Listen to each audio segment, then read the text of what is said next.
Municipal corporation के दो काफ़ी मतलब काम तो काफ़ी हैं, पर दो मेन उनके काम होते हैं। एक तो सैनिटेशन मेंटेन करना, लेन्स एंड ड्रेन्स की मेंटेनेंस, पार्क्स की मेंटेनेंस, और दूसरा होता है बिल्डिंग परमिशन देना, जो बिल्डिंग्स बनती हैं और उसमें परमिशन देना। तो इसके बारे में म्यूनसिपैलिटी की मतलब क्या कार्यशैली है आपकी, क्या मतलब कि इसके बारे में कितनी प्रगति अभी हुई, क्योंकि अभी तक इसमें कोई सुधार नहीं हुआ है। देखिए, हाउस में मैंने हर बार ये मुद्दे उठाए हैं जो आपने बोले हैं जी। लेकिन विनम्रता ये रहती है कि यहाँ जम्मू कश्मीर में हमारा प्रशासन ऐसा रहा जिसमें एक हेजमनी बनी रही, ऑटोक्रेसी बनी रही, और जो ब्यूरोक्रेट्स थे उन्होंने पॉलिटिशियंस को घुमा के रखा था, ये पूरा ऑर्गेनाइज्ड एक करप्शन का गैंग बना हुआ है, बिच्छू एंड कोबरा गैंग है ये, बिच्छू एंड कोबरा गैंग है ये। हम सोचते हैं ठीक है, मैं ही मास्क पहन के राशन बांटूं, मैं ही मास्क पहन के सैनिटाइज करूं, मैं ही मास्क पहन के सारे निर्णय लूं। किसी भी काम को करने के लिए आपको नॉलेज ऑफ सब्जेक्ट, आपका विजन, आपकी इंटीग्रिटी ये चाहिए। जम्मू म्यूनसिपल कॉरपोरेशन सोने की खान है। नमस्कार, मैं नितिन वैद आपका स्पिरिट न्यूज़ में स्वागत करता हूं। दोस्तों, कुछ दिन पहले हमने एक प्रेस कॉन्फ्रेंस देखी जिसमें म्यूनसिपैलिटी के फंक्शंस, उसकी परफॉर्मेंस के बारे में कुछ क्वेश्चंस रेज किए गए और वहां हो रही करप्शन के सीधे संकेत दिए गए। इसी विषय में हम आगे बात करेंगे। जी हाँ, हम बात कर रहे हैं वार्ड नंबर 16 के कॉर्पोरेटर श्री राजेंद्र शर्मा जी की, जो कि चेयरमैन भी हैं हाउसिंग कमेटी की म्यूनसिपल कॉरपोरेशन की। सर, आपका स्पिरिट न्यूज़ में बहुत बहुत स्वागत है। धन्यवाद। तो मेरा पहला question, before going into the performance of municipality, मैं आपसे ये पूछना चाहता हूँ पहले कि एक थोड़ा अलग विषय में पूछूंगा कि पहली इलेक्शन जो म्यूनसिपैलिटी की है वो 2010 में हुई थी, 5 में हुई थी, मतलब 2010 में उनका कार्यकाल समाप्त हो गया था। फिर उसके बाद 2018 में उसकी इलेक्शन हुई।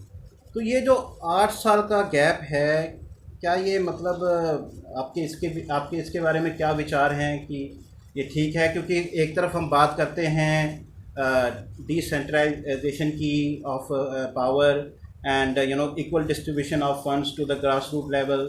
तो जब ये 8 साल हमारी इसकी मतलब पंचों की, सरपंचों की और म्यूनसिपल कॉरपोरेशन की इलेक्शंस ही नहीं हुई, तो इसमें फिर आपके क्या विचार हैं इस बारे में?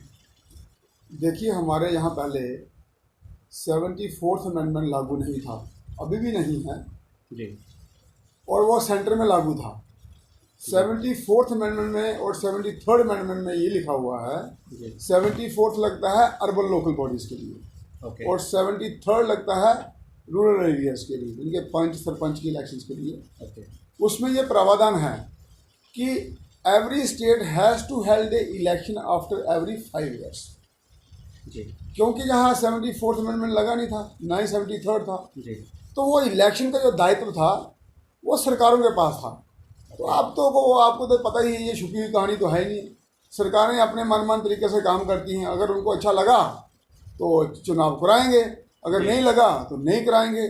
और जो लोकल बॉडी के चुनाव थे वो इसलिए भी नहीं करवाए जाते थे कि कहीं ना कहीं ये लगता था कि this would act as a infringement to the powers of MLAs। तो वो भी विरोध करते थे जी। लेकिन अब ये देखिए ना, कोई भी चीज़ वो ज़्यादा देर तक छुप के रह नहीं सकती, बाहर आ सकती है। और जो जनता है उसको जागरूक होना पड़ेगा। जब जनता जागरूक होगा तो अकाउंटेबिलिटी फिक्स होगी और एफिशिएंसी बढ़ेगी। और आज आपके सामने है, जब से कॉरपोरेशन बनी है तो तब से कितना पॉलिटिक्स तेज हो गया। क्यों हो गया? क्योंकि एक तो आदमी का जो वो है संपर्क है वो सीधा है कॉरपोरेटर के पास। पहले अगर MLAs के पास जाना है तो उसके उठ के अपने वार्ड से दूसरी जगह जाएगा, या एक गांव से उठ के 10वें गांव में जाएगा। अब वो बात खत्म है, सीधे आदमी आता है, अपने कॉरपोरेटर के पास जाता है और उसका काम होता है। और दूसरी सबसे बड़ी बात ये, आप ये देखिए लोकल बॉडी की क्या फ़ायदा है। जो हमारे MLAs हैं उनका डेवलपमेंट फंड था 3 करोड़ रुपया, जी। ओके। तो वो अगर जैसे मैं अपनी कॉन्स्टिट्यूंसी ले लूँ तो 27 वार्ड हैं, तो अच्छा। 3 करोड़ के हिसाब से एक वार्ड में मुश्किल से 10 लाख रुपए आया। 10 लाख रुपये। जी। अब जैसे अगर हमारी 74 अमेंडमेंट लागू हो जाती है जी। तो हमारे वार्ड में 1-1 करोड़ रुपया भी हमारे पास आ सकता है। तो एक वार्ड में जब 1 करोड़ रुपया कारपोरेटर के पास होगा तो लोगों को बाहर जाने की जरूरत नहीं पड़ेगी। जरूरत नहीं पड़ेगी, डेवलपमेंट के लिए काफ़ी पैसा होगा। बिल्कुल। तो इसी अब म्यूनसिपल कॉरपोरेशन की फंक्शनिंग के बारे में बात की जाए तो म्यूनसिपल कॉरपोरेशन के दो काफ़ी मतलब काम तो काफ़ी हैं, पर दो मेन उनके काम होते हैं। एक तो सैनिटेशन मेंटेन करना, लेन्स एंड ड्रेन्स की मेंटेनेंस, पार्क्स की मेंटेनेंस, और दूसरा होता है बिल्डिंग परमिशन देना, जो बिल्डिंग्स बनती हैं और उसमें परमिशन देना।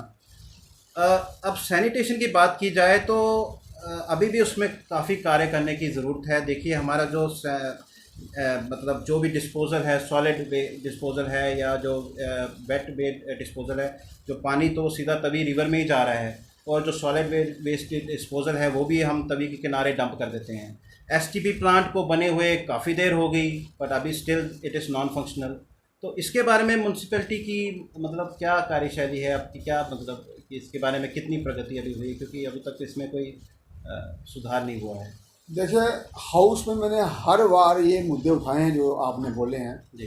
लेकिन विडंबना ये रहती है कि यहाँ जम्मू कश्मीर में हमारा प्रशासन ऐसा रहा जिसमें एक हेजमनी बनी रही, ऑटोक्रेसी बनी रही, और जो ब्यूरोक्रेट्स थे उन्होंने पॉलिटिशियंस को घुमा के रखा था। ओके। वो हेजमनी तोड़ना वो अपने आप में एक बहुत बड़ी बात है। और जिन प्रोजेक्ट्स की आप बात कर रहे हैं, देखिए 3 टाइप के काम होते हैं। एक होता है रूटीन वर्क, एक होता है प्लान्ड, और थर्ड होता है विजनरी। तो यहाँ तीनों कामों में अभी जो फर्स्ट प्रायोरिटी है रूटीन वाले वही पूरे नहीं हो रहे। उनका कारण ये है कि एक तो जो ब्यूरोक्रेट्स हैं वो सिस्टम को चलाने में नाकाम सिद्ध हुए हैं, क्योंकि 1886 से जीएमसी बनी थी, तो तब से लेकर आज तक कोई ऐसा सिस्टम बना ही नहीं। पॉलिटिशियंस तो आए गए, पार्टियां आईयां गई, लेकिन ब्यूरोक्रेट्स तो वही थे, पॉलिसियां वही थी।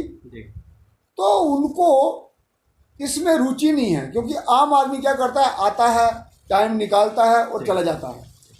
जब तक जो पॉलिटिशियंस हैं वो प्रिक नहीं करेंगे, विजन नहीं रखेंगे, तो ये काम नहीं होंगे। अब सॉलिड वेस्ट मैनेजमेंट का आप ले लीजिए, आम तौर के दिमाग में लोगों में ये है कि जो घरों से कूड़ा उठा गया वही सॉलिड वेस्ट मैनेजमेंट है। वो नहीं है solid waste management. Solid waste management क्या है, उसको सेग्रीगेट करना घर से ही, और उसके बाद में उसकी प्रॉपर डिस्पोजल करनी है। जो ऑर्गेनिक है उसका अलग डिस्पोज ऑफ करना है, जो इनऑर्गेनिक है उसका अलग डिस्पोज करना है, और जो जैसे दूसरा है स्क्रैप है, बॉटल्स हैं, उसको अलग तरीके से डिस्पोज करना। इसके लिए पूरा इंफ्रास्ट्रक्चर क्रिएट करना, इसकी डंपिंग सिस्टम बनाना, और जो हमारे पास वहाँ कूड़ा आएगा उसका आगे उसको रीयूज कैसे करना है, ये पूरा प्रोसेस का सिस्टम है। और पहले हमारा क्या था, यहाँ एक एमवीओ थे, एमवीओ होता है म्युनिसिपल वेटनरी ऑफिसर, उसी को उसका इंचार्ज बना दिया था। आप सोचिए ना, सॉलिड वेस्ट मैनेजमेंट के लिए जिस व्यक्ति ने कोई डिग्री नहीं की, कोई एक्सपीरियंस नहीं है, एक एमवीओ को हमने सॉलिड वेस्ट मैनेजमेंट का मास्टर बना दिया, और वो पूरे शहरों में घूमता था और लेक्चर करता था उस पर। तो जब हम ऐसा काम करेंगे, एक प्रोफेशनल और आदमी नहीं हायर करेंगे प्रोफेशनल काम करने के लिए, तो हमारी गतिविधियाँ तो ऐसे चलेगी ही। उसी का खामियाजा हम भुगत रहे हैं। जैसे अभी आपने बोला रिवर में आज भी 19 नाले वहाँ जा रहे हैं, नेशनल ग्रीन ट्रिब्यूनल ने लिखा हुआ है, और वो हमें फाइन भी लगा सकती है 5 लाख रुपया पर नाला का। तो हम कहाँ से देंगे, लेकिन उस पर कोई ध्यान नहीं जाएगा। हम छोटी छोटी बातों में उलझेंगे कि ये कारपोरेटर बोल रहा है, इसकी आवाज़ को दबाओ, इसके वार्ड में स्ट्राइक कराओ, यूनियन वालों से मिलो, ये करो वो करो, ऐसा सिस्टम चलता है। अभी देखिए ना 1886 से जो हमारे सफाई कर्मचारी हैं बेचारे, उनको ग्लव्स नहीं है, उनके काम करने के तरीके में कोई मॉडर्नाइजेशन नहीं आई। यही मेरा नेक्स्ट सवाल था कि अभी तक जो जितने भी हमारे सफाई कर्मचारी हैं, तो कूड़ा उठाना, कूड़े को डंप करना, वो ओल्ड सिस्टम ही चल रहा है। अब देखिए हम कूड़ेदान, किसी भी इलाके के कूड़ेदान में आप चले जाइए, ठीक है ना, वो ओपन कूड़ेदान पड़ा होता है, वहाँ गंद पड़ा रहता है, कोई गाय आ रही हैं, कुत्ते आ रहे हैं, बिल्ली आ रही है, वो जो भी कूड़ा है उसको बिखार रहे हैं। और जब लिफ्टिंग होती है तब भी वो आगे पीछे इतनी बदबू हो जाती है, और जो लिफ्ट करके जिस ट्रक में ले जाते हैं वो प्रॉपर तेरा कवर्ड नहीं होता। वो जब जाता है डंपिंग साइट पे तो रास्ते में कितना गंद गिराते हुए जाता है। तो एक साइंटिफिक, मतलब मैंने और सिटीज़ में भी देखा है, जब वो डंपिंग के लिए ट्रक लेते हैं तो इट इज़ क्लोज प्रॉपरली, तो ताकि कूड़ा जो है वो उड़े नहीं आगे पीछे। तो ऐसा इस क्षेत्र में तो कोई प्रगति नहीं की जा रही है। हाँ, हम फोटोग्राफ्स देखते हैं, स्वच्छ भारत अभियान देखते हैं, गली सफाई के झाड़ू भी देखते हैं मारते हुए, लेकिन प्रैक्टिकली तो अभी तक कुछ वैसा सब्सटेंशियल देखा नहीं गया ग्राउंड में। देखिए, सबसे अगर मुश्किल कोई काम है ना, वो है आदत को बदलना। Changing of attitude is a very very difficult process. मुझे याद है जब मैं यहाँ कारपोरेटर बना, मैं माइक लेके गली गली में घूमता था, अपना कूड़ा कूड़ेदान में डालें, अपना कूड़ा ऑटो में डालें। लोगों को वो समझाते समझाते पूरा मुझे 1 साल लगा। और आज की डेट में भी कई लोगों को मैं देखता हूँ वो कूड़ा बाहर डालने जाते हैं, जबकि उनके पास वहाँ ऑटो आता है, उसके बावजूद वो बाहर डालेंगे।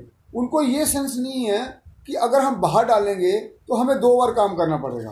एक बार हमने अंदर काम किया, दूसरी बार हमने बाहर से लिफ्ट किया। अगर वो उसमें डाल देते हैं तो उसमें क्या है कि हमें एक ही बार काम करना पड़ेगा। इसका भी बहुत अच्छा है कि वो था, हम काम करते थे डेली सफाई करानी और साथ में बातें भी सुननी। मैंने कहा यार ये क्या प्रोसेस हुआ, हम काम भी करते थे, क्योंकि पहले हमारे यहाँ क्या प्रथा थी, कूड़ा लेके अपने घर के बाहर रखते थे। कई लोगों की उसमें लड़ाई भी लगती थी, तो रोज़ उठाना, हमने रोज़ उठाना, रोज़ बातें सुनी, रोज़ उठाना, रोज़ बातें सुनी। मैंने कहा ये तो अजीबोगरीब काम है। एक हम काम भी कर रहे हैं और बातें भी सुन रहे हैं, और जो बाहर कूड़ा फेंक रहे हैं उनको भी इतना ध्यान नहीं है कि ये रोज़ काम कर रहे हैं, फिर हम इनको बातें सुना रहे हैं। फिर मैंने एक टैक्टिक्स लगाया, तब कारपोरेशन में ऑटो शुरू नहीं हुए थे। मैंने एक NGO को बोल के ऑटो हायर किया। तो मैंने लोगों को माइक लेके घर घर जाके समझाया, भैया कूड़ा ऑटो में डालें, कूड़ा ऑटो में डालें, कूड़ा ऑटो में डालें। फिर लोगों को वो अपनी चेंज लाई उन्होंने एटीट्यूड में, और वो हुआ।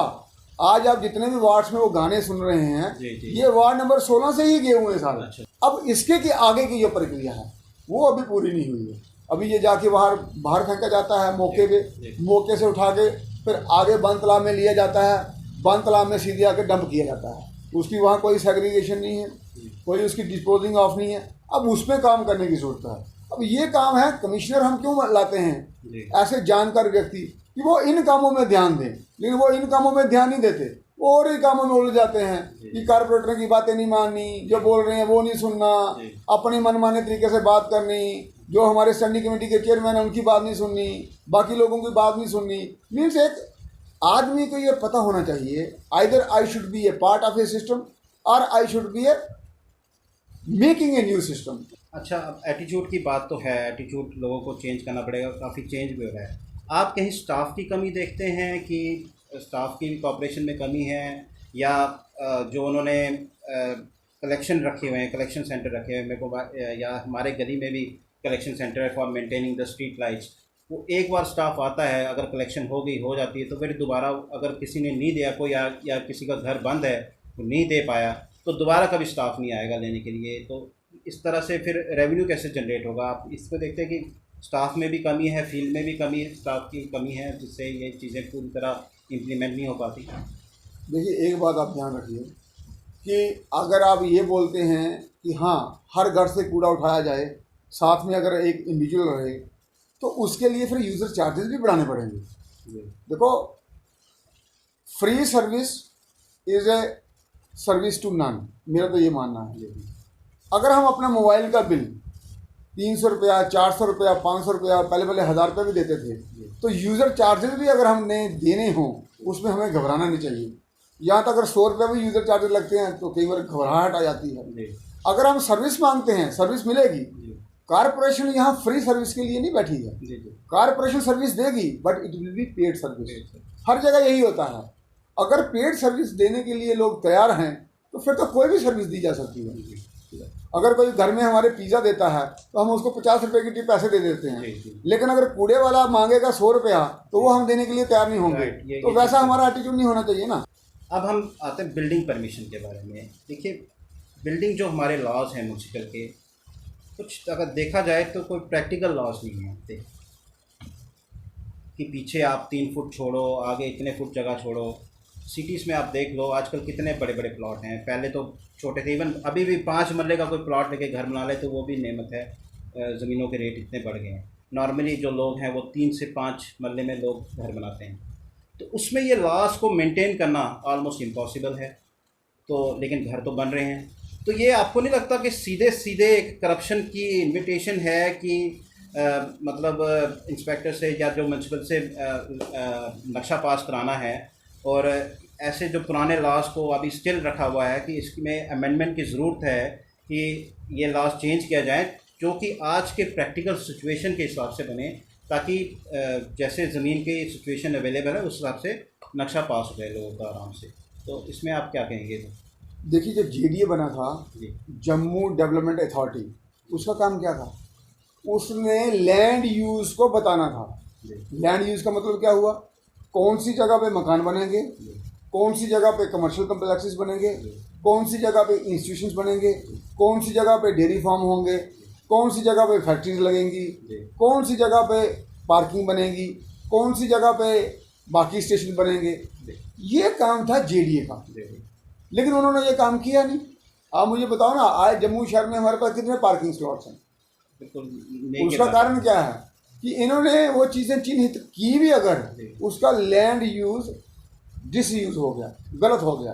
जैसे मैं आपको उदाहरण के तौर पर बताता हूँ, जो छन्नी हिम्मत वाला एरिया है ग्रेटर क्लास के साथ साथ मुझे लगता है, वो सारा एरिया जो मार्बल मार्केट वाला एरिया, ये था इंस्टीट्यूशनल एरिया, जहाँ इंस्टीट्यूशन बनने थे, गवर्नमेंट का ऑफिस बनने थे। आज वहाँ क्या है?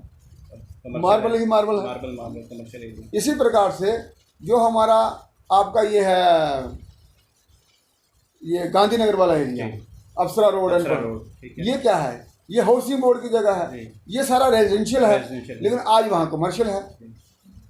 इसी प्रकार से बाकी इलाके जितने भी हैं, ये ऐसा क्यों हुआ कि क्योंकि जगह चिन्हित की नहीं थी।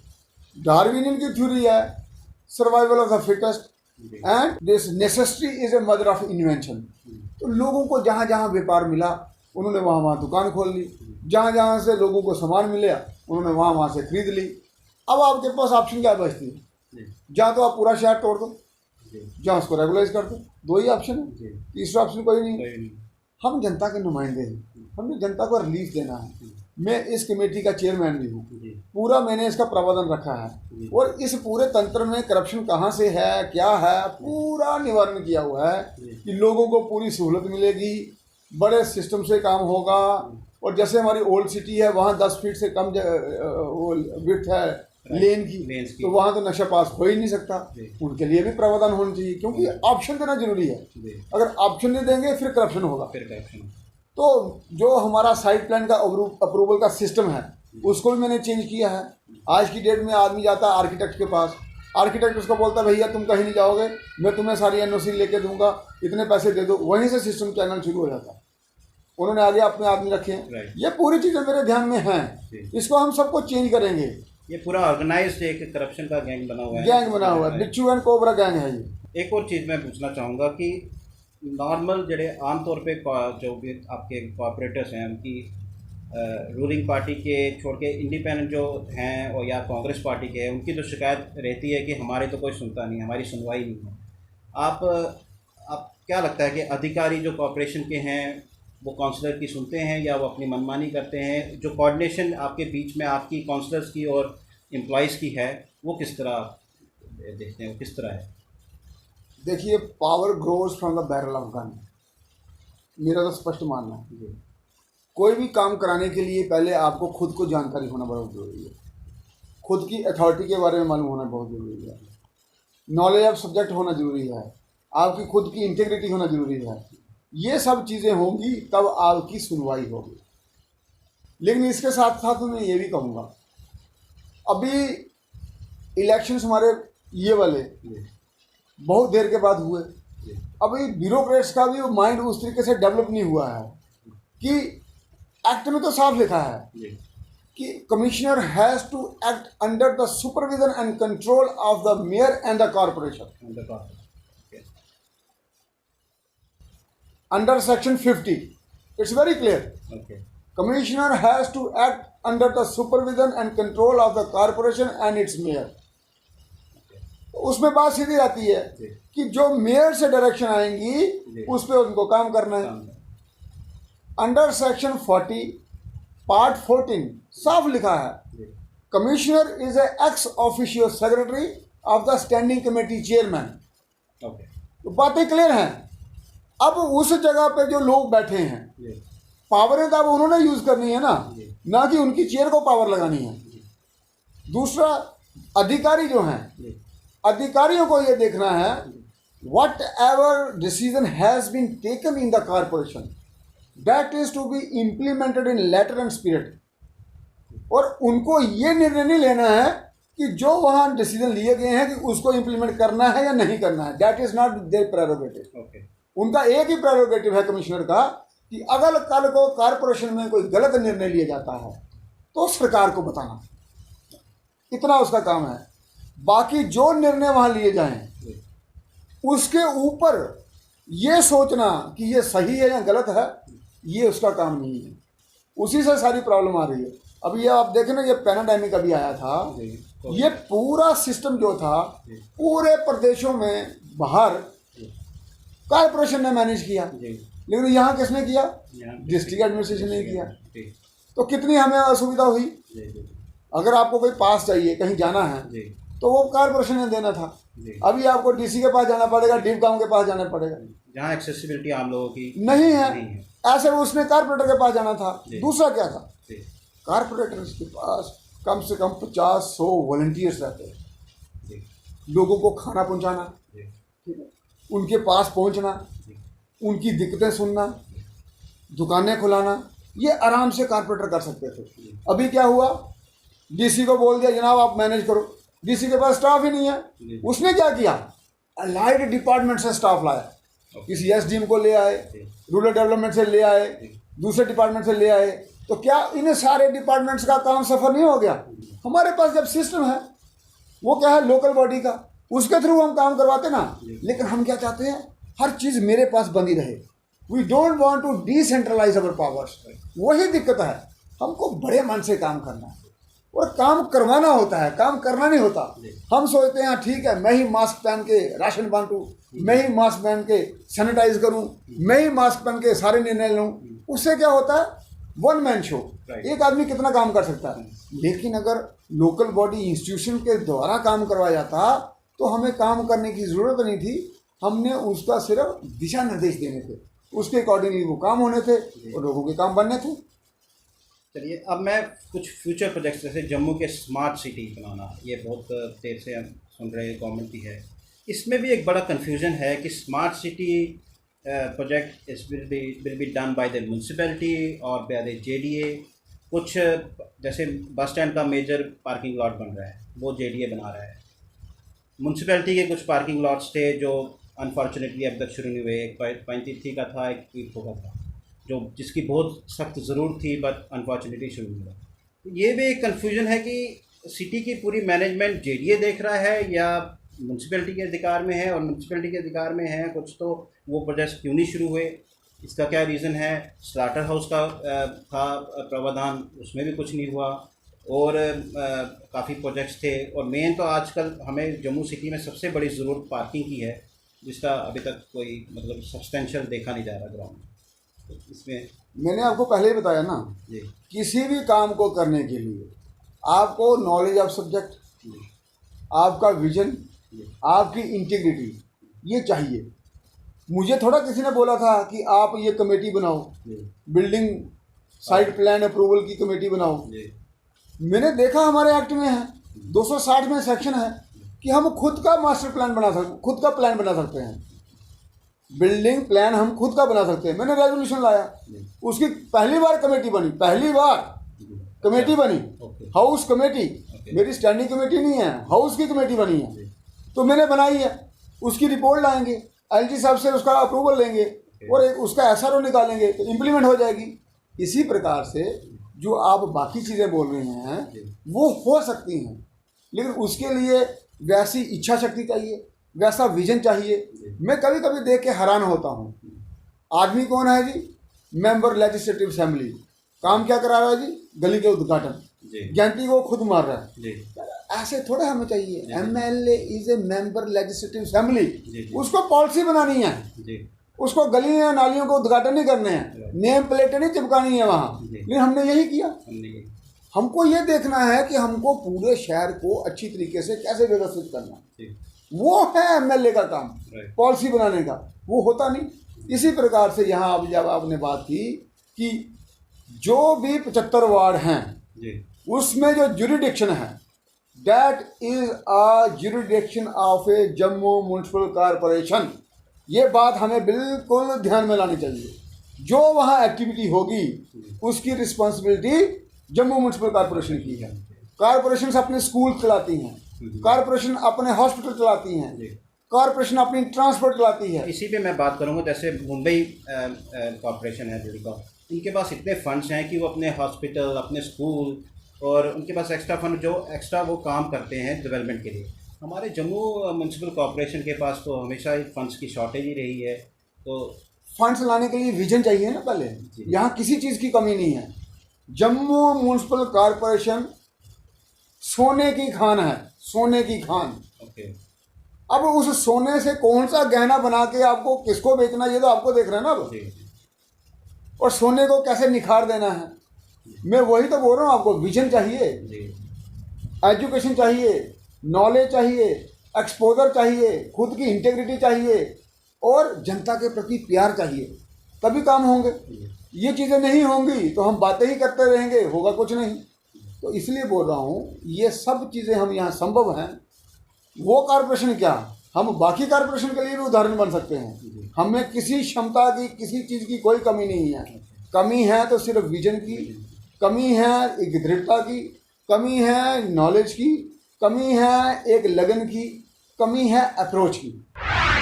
तो ये थे श्री राजेंद्र शर्मा जी, जिन्होंने अपना विज़न और अपना एक प्रस्ताव हमारे आगे रखा कि कैसे जम्मू म्यूनसिपल कॉरपोरेशन को हम बेहतर बना सकते हैं, यूज़र फ्रेंडली बना सकते हैं और एक ideal corporation for the country बना सकते हैं। कैमरामैन सुभाष थापा के साथ मैं नितिन वैद, स्पिरिट न्यूज़ जम्मू।